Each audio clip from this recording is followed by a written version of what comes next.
कोई भी तुम्हारी बटन दबा दे तो क्रोध करवा दे, कोई भी तुम्हारी बटन दबा दे तो तुम प्रसन्न हो जाओ, कोई भी झुक के नमस्कार कर ले तुम्हारी प्रशंसा कर दे तो तुम गदगद, कोई जरा गाली दे दे तो तुम जार जार। सबको पता है एक दूसरे की बटन, कहां से दबा दो कि सब ठीक हो जाता है, कहां से दबा दो कि सब गड़बड़ हो जाता है। तुम मशीन हो क्या या मनुष्य हो? मनुष्य होने का इतना ही अर्थ है कि कोई तुम्हारी क्रोध की बटन दबाए चला जाए, लेकिन तुम कहते हो नहीं करना, तो बटन दबती रहती, वो आदमी थक जाता, लेकिन तुम क्रोध नहीं करते। तुम कहते हो मैं अपना मालिक हूं, जब करना चाहूंगा करूंगा, जब न करना चाहूंगा नहीं करूंगा। प्रतिक्रिया और क्रिया में यही फर्क है। प्रतिक्रिया में दूसरा मालिक है, तुम नहीं, और क्रिया में तुम मालिक हो, दूसरा नहीं। जागो इसके पहले कि देर हो जाए और आदतों से मुक्त होना शुरू करो। मैं तुमसे ये नहीं कह रहा कि बुरी आदतों से मुक्त हो जाओ और भली आदतें बना लो। तुम्हारे महात्मागण तुमसे यही कह रहे हैं। वो तुमसे कहते हैं बुरी आदतें छोड़ो, अच्छी बनाओ। मैं तुमसे कहता हूं आदत छोड़ो। बुरी और अच्छी आदत से कोई फर्क नहीं पड़ता। लोहे का हो पिंजड़ा की सोने का क्या फर्क पड़ता है? एक आदमी को सिगरेट पीने की आदत है, सारी दुनिया बुरी कहती। दूसरे को माला फेरने की आदत है, सारी दुनिया अच्छा कहती। जो सिगरेट पीता है वो अगर न पिए तो मुसीबत मालूम होती, जो माला फेरता अगर न फेरने दो तो मुसीबत मालूम होती। दोनों गुलाम हैं। एक को उठते ही से सिगरेट चाहिए, दूसरे को उठते ही से माला चाहिए। माला वाले को माला न मिले तो माला की तलफ लगती, सिगरेट वाले को सिगरेट न मिले तो सिगरेट की तलफ लगती। ऐसे बुनियाद में बहुत फासला नहीं है। सिगरेट भी एक तरह का माला फेरना है। धुआं भीतर ले गए बाहर ले गए, भीतर ले गए बाहर ले, मन के फिरा रहे हैं बाहर भीतर। धुएं की माला है, जरा सूक्ष्म है। कोई अपना कंकड़ पत्थर की फेर रहा है, जरा स्थूल है। असली सवाल आदत से मुक्त होने का है। मैंने ये नहीं कह रहा हूं कि माला मत फेरो, मैं ये भी नहीं कह रहा हूं कि सिगरेट पियो। मैं ये कह रहा हूं कि तुम मालिक रहो। कोई आदत ऐसी ना हो जाए कि मालिक बन जाए। कोई आदत, मंदिर जाने की आदत भी मालिक ना हो जाए, ध्यान करने की आदत भी मालिक ना हो जाए। मालिक तुम ही रहो। मालकियत बचा के आदत का उपयोग कर लेना, यही साधना है। मालकियत खो दी और आदत सवार हो गई तो तुम यंत्रवत हो गए, तब तुम्हारा जीवन मूर्छित है। ऐसे लोग हैं जो मेरे पास आके कहते हैं कि अगर पूजा ना करें रोज तो बेचैनी लगती। वो सोचते हैं कि बड़ी धार्मिक घटना घट गई उनके जीवन। मैं उनसे पूछता हूं पूजा करने से कुछ आनंद मिलता है? वो कहते हैं आनंद तो कुछ नहीं मिलता, लेकिन ना करें तो बेचैनी लगती। यही तो सिगरेट पीने वाला कहता है। वो कहता है कि उससे पूछो कुछ आनंद मिलता है? वो कहता है आनंद क्या रखा है, आनंद तो कुछ नहीं मिलता। कभी कभी खांसी जरूर आती, आनंद तो कुछ भी नहीं मिलता। लेकिन न पियो तो बेचैनी मालूम होती। इसे तुम थोड़ा सोचो। इसी को मैं यंत्र हो जाना कहता हूं कि जिससे कुछ भी नहीं मिलता है, उससे भी न करने पर बेचैनी मालूम होती। उपलब्ध कुछ भी नहीं होता है, पाने को कुछ भी नहीं है, लेकिन छोड़ने में मुसीबत, क्योंकि आदत ने पकड़ा है। अब आदत इतना ही कर सकती है, करो तो कुछ ना मिले, ना करो तो कुछ खोता मालूम पड़े। अभी बड़े मजे की बात है, जिस चीज को करने से कुछ नहीं मिलता उसको ना करने से खोएगा कैसे? कुछ खोता नहीं, सिर्फ पुरानी आदत, पुरानी लकीरों पर न चलने से अड़चन मालूम होती। मैं एक बहुत बड़े वकील को जानता था। उनकी आदत थी कि जब भी वो अदालत में खड़े होते, पैरवी करते, बड़े वकील थे, अंतर्राष्ट्रीय ख्याति के थे, लंदन और पेकिंग और दिल्ली 3 जगह उनके दफ्तर थे। तो उनकी आदत थी कि वो अपने कोट का बटन घुमाने लगते थे जब अटक जाते। सभी की होती, कोई अपना सिर खुजलाने लगता है, कोई कुछ करने लगता है। उस आदत का भी वैसा ही उपयोग है जैसे बटन दबाने का। तो अगर जब भी उनके विचार उलझ जाते या कोई उत्तर न सूझता तो वो कोट का बटन घुमाने लगते। घुमाने से कुछ मिलता था ये तो पक्का पता नहीं, क्योंकि कोट का बटन घुमाने से क्या मिलेगा।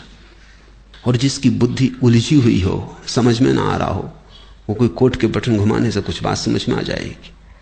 लेकिन विरोधियों को यह बात दिखाई पड़ गई कि वो जब भी उलझ जाते हैं तो बटन घुमाते।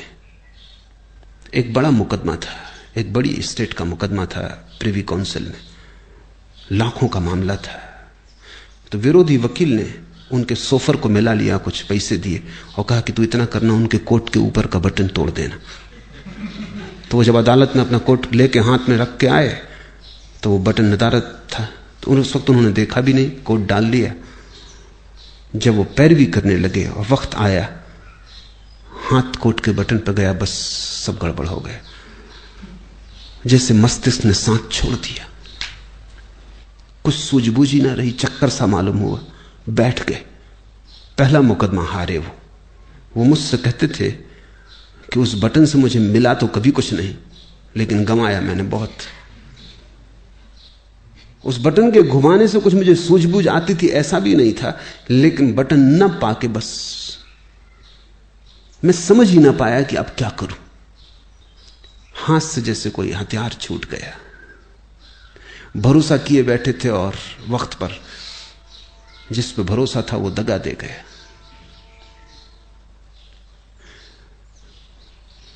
जिनको तुम आदतें कहते हो, बुरी हो या भली, इससे कोई भेद नहीं पड़ता। सब आदतें मालिक हो जाएं तो बुरी हैं, तुम मालिक रहो तो कोई आदत बुरी नहीं। गुलामी बुरी है, मालकियत भली है। मेरी परिभाषा यही है। निश्चित जीवन में आदतों की जरूरत है। अगर आदतें ना हो तो जीवन बहुत कठिन हो जाएगा। आदतें जीवन को सुगम बनाती। तुम टाइपिंग सीखते हो या कार चलाना सीखते हो, अगर आदत ना बने और रोज रोज फिर वहीं खड़े हो जाओ जहां पहले दिन खड़े हुए थे, फिर देखने लगो कि अब टाइप करने का फिर मौका आया, फिर सीखो, या कार चलाने का फिर नौबत आ गई, अब फिर से सीखो, तो जिंदगी बहुत असंभव हो जाए।